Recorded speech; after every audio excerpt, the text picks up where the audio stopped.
زندگی میں ہم سبھی یہ چاہتے ہیں کہ ہماری مشکلیں، مصیبتیں، پریشانیاں سب دور ہو جائیں اور ہماری زندگی میں خوشحالی آ جائے۔ تو آج جو میں آپ کے ساتھ ویڈیو میں میسج شیئر کر رہا ہوں، میں سمجھتا ہوں یہ بہت ہی امپورٹنٹ میسج ہے، اتنا امپورٹنٹ کہ یہ ویڈیو آپ کو روزانہ دیکھنا چاہیے، اور اگر روزانہ نہ بھی دیکھ پائیں، جب بھی کسی مصیبت میں، پریشانی میں آپ پھنسے ہوں، یہ ویڈیو ضرور دیکھیں۔ انشاءاللہ امید ہے کہ آپ کو بہت فائدہ ہوگا۔ اس لیے نہیں کہ یہ ویڈیو میں نے بنایا، لیکن اس لیے کہ اس میں اللہ سبحانہ تعالیٰ کے کلام میں سے کوئی ایسی آیات آپ کے ساتھ شیئر کروں گا جس کے بارے میں اکثر لوگ غافل ہیں۔ السلام علیکم ورحمۃ اللہ وبرکاتہ۔ My dear brothers and sisters, سب سے پہلا سوال آج کا یہ ہے کہ اصل میں ہم خوشی کس چیز کو کہتے ہیں؟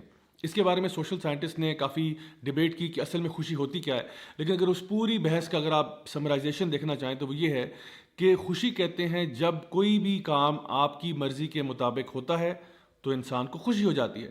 فار ایگزامپل، ایک بچہ کسی جو اسکول میں داخلہ لینا چاہتا تھا، وہاں پہ داخلہ ہو گیا، وہ خوش ہو گیا۔ وہ رات کو چاکلیٹ کھانا چاہتا تھا، ماں نے چاکلیٹ دے دی، وہ خوش ہو گیا۔ فیوچر میں جا کے جہاں وہ شادی کرنا چاہتا تھا وہاں اس کی شادی ہو گئی تو وہ خوش ہو گیا۔ جس جگہ پر نوکری کرنا چاہتا تھا وہاں نوکری مل گئی تو وہ خوش ہو گیا۔ یعنی کہ جب چیزیں ہماری مرضی کے مطابق ہوتی ہیں تو ہمیں خوشی مل جاتی ہے، اور جب ہماری مرضی کے مطابق چیزیں نہیں ہوتی تو ہم اداس ہو جاتے ہیں۔ اب سوال یہ ہے کہ کیا ایسا ہوگا کہ آپ کی زندگی میں سارے کام جو ہوں گے وہ آپ کی مرضی کے مطابق ہوں گے؟ اللہ سبحانہ تعالیٰ سورہ یونس سورہ نمبر 10 آیت نمبر 62 میں ایک بہت ہی زبردست بات ارشاد فرماتے ہیں۔ اللہ تعالیٰ فرماتے ہیں الا ان اولیاء اللہ لا خوف علیہم ولا هم یحزنون۔ یقیناً جو اللہ کے ولی ہوتے ہیں، جو اللہ کے دوست ہوتے ہیں، جو اللہ کے پیارے ہوتے ہیں، ان کی دو خصوصیات ہیں جن کا ذکر اللہ سبحانہ تعالیٰ کر رہے ہیں۔ یعنی کہ ایک تو کہا گیا کہ لا خوف علیہم، کہ ان کو خوف نہیں ہوتا، اور دوسرا ان کو غم نہیں ہوتا۔ تو یاد رکھیے ایک بات کہ خوف ہمیشہ فیوچر کی چیزوں کا ہوتا ہے اور غم ہمیشہ پاسٹ کی چیزوں کا ہوتا ہے۔ یعنی خوف ہمیشہ اس چیز کا ہوتا ہے جو ابھی ہوئی نہیں ہوتی۔ مثلا مجھے ایک جنگلی جانور کاٹ جائے گا، مجھے خدا نخواستہ کرونا وائرس ہو جائے گا، میں امتحان میں فیل ہو جاؤں گا، مجھے نوکری نہیں ملے گی، یہ سارے خوف ہیں جن کا تعلق مستقبل کے ساتھ ہے۔ اور اسی طرح سے غم جب انسان کو ہوتا ہے تو وہ ہمیشہ کسی پاسٹ کی چیز یا ماضی کی چیز کے بارے میں ہوتا ہے۔ مثلا کاش کہ میں نے پڑھ لیا ہوتا تو آج فیل نہ ہوتا، کاش کہ میں نے یوں کر لیا ہوتا، کاش کہ میں نے وہ کر لیا ہوتا۔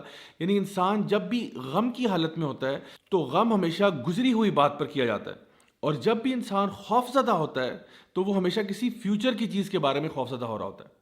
تو اللہ سبحانہ تعالیٰ یہ بتانا چاہ رہے ہیں کہ اگر آپ واقعی میں اللہ کے ولی ہیں، اللہ کے دوست ہیں، تو آپ کو یہ پتہ ہونا چاہیے کہ اللہ تعالیٰ العلیم بھی ہے اور الحکیم بھی ہے۔ العلیم کا مطلب یہ ہے سب سے زیادہ علم والا اللہ ہے، الحکیم کا مطلب یہ ہے سب سے زیادہ حکمت والا اللہ ہے۔ یعنی اللہ تعالیٰ ہمارے سے علم میں بھی زیادہ ہے، ہمارے سے سمجھ میں بھی، ہمارے سے وزڈم میں بھی زیادہ ہے، اور ہمیں شاید کسی بھی تصویر کا ایک چھوٹا سا پکسل نظر آ رہا ہوتا ہے، اور اللہ تعالیٰ کو پوری تصویر نظر آ رہی ہوتی ہے۔ ہم اپنی لمیٹڈ سوچ کے اندر اکثر اوقات مسئلوں کو سمجھ نہیں پاتے، جیسا کہ سورہ البقرہ کے اندر بھی سورہ نمبر 2 آیت نمبر 216 میں اللہ سبحانہ تعالیٰ ارشاد فرماتے ہیں کہ شاید ہو سکتا ہے کہ تم کسی چیز سے محبت کرتے ہو، تم کسی چیز کو اپنے لیے اچھا سمجھتے ہو، لیکن وہ تمہارے لیے اچھی نہیں ہے، اور ہو سکتا ہے کہ تم جس چیز کو برا سمجھتے ہو اصل میں وہ تمہارے لیے بری نہ ہو، اللہ جانتا ہے اور تم نہیں جانتے۔ تو جس دن انسان یہ فیصلہ کر لیتا ہے کہ اللہ مجھ سے زیادہ جانتا ہے، اللہ مجھ سے بہتر جانتا ہے، اللہ کی حکمت میرے سے بہت زیادہ ہے، تو وہ آٹومیٹکلی اپنی مرضی کی بات نہیں کرتا، وہ اللہ کی مرضی کی بات کرتا ہے۔ اسی لیے صحابہ کرام رضی اللہ عنہم اجمعین یہ کہا کرتے تھے کہ جب ہم لوگ دعا مانگتے ہیں اور ہماری دعا قبول ہو جاتی ہے تو ہمیں بڑی خوشی ہوتی ہے، اور جب ہماری دعا قبول نہیں ہوتی تو ہمیں اور بھی زیادہ خوشی ہوتی ہے کہ پہلے تو جو مرضی تھی وہ ہماری تھی، لیکن اب جو ہوگا وہ اللہ کی مرضی کے مطابق ہوگا، اور یقیناً اللہ کی مرضی ہماری مرضی سے بہتر ہے۔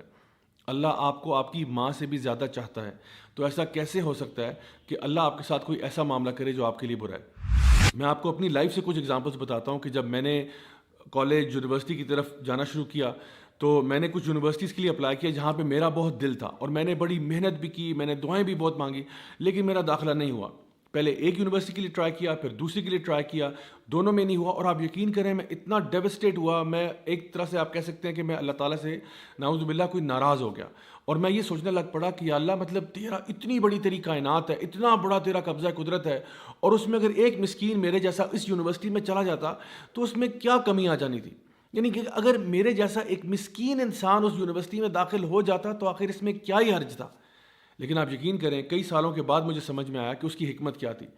میں ان یونیورسٹیز میں ایز اے اسٹوڈنٹ تو نہیں گیا، لیکن بار بار ان یونیورسٹیز میں ایز اے ٹیچر ضرور گیا، لیکچرز دینے کے لیے، ٹاکس دینے کے لیے، ورک شاپس کرانے کے لیے. اور جس شان و شوکت کے ساتھ میں وہاں پہ گیا اور جس پروٹوکول کے ساتھ گیا، وہ اللہ ہی بہتر جانتا ہے کہ میں اس کا ڈیزرونگ تو نہیں تھا. لیکن میں نے بعد میں جب اس کے بارے میں غور کیا اور سوچا تو یہ خیال آیا کہ واقعی میں اس ٹائم پہ جو سوچتا تھا، اللہ کا پلان میرے پلان سے کروڑوں گنا بہتر تھا.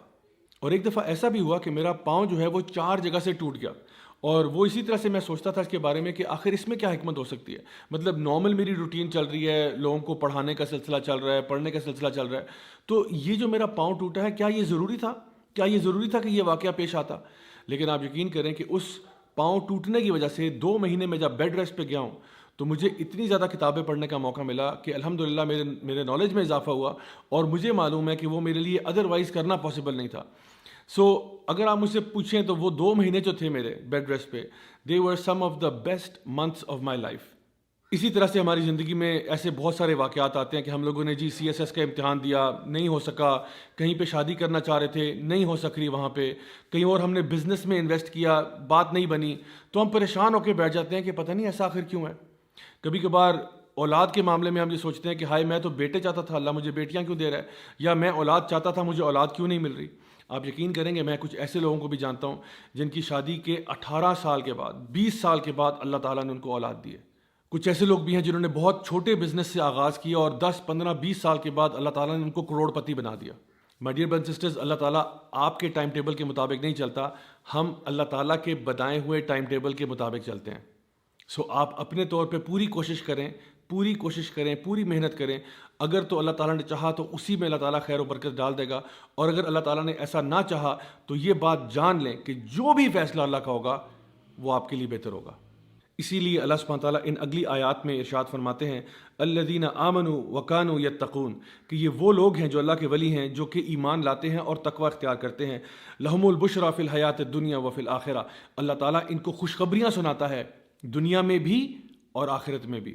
مائی ڈیئر برادرز اینڈ سسٹرز، اگر آپ ان آیات کو سمجھ جائیں تو آپ کو یقین ہو جائے کہ جو لوگ بھی اللہ تعالیٰ کے دوست بن جاتے ہیں، نہ فیوچر کے بارے میں ان کو ٹینشن ہوتی ہے کیونکہ ان کو پتہ ہے کہ جو فیصلہ اللہ کرے گا وہ بہتر ہوگا، نہ پاسٹ کا غم ہوتا ہے کیونکہ وہ پاسٹ کے بارے میں اگر جو غلطیاں کوتاہیاں ہوئی ان سے توبہ کر کے آگے آپ جا چکے ہیں. یہی وہ لوگ ہیں جن کے بارے میں اللہ تعالیٰ فرماتا ہے کہ اللہ تعالیٰ ان کو دنیا میں بھی خوشیاں دیتا ہے اور آخرت میں بھی خوشیاں دیتا ہے. انشاءاللہ آئی ہوپ کہ اس سے آپ کو بات واضح ہوگی، اور اب پریشانی ٹینشن لینے کی کوئی ضرورت نہیں ہے کیونکہ اللہ ہمارے ساتھ ہے نا. ٹینشن تو وہ شخص ہے جس کے ساتھ اللہ نہ ہو، لیکن جو اللہ کا دوست ہے اس کو کیا خوف، اس کو کیا غم.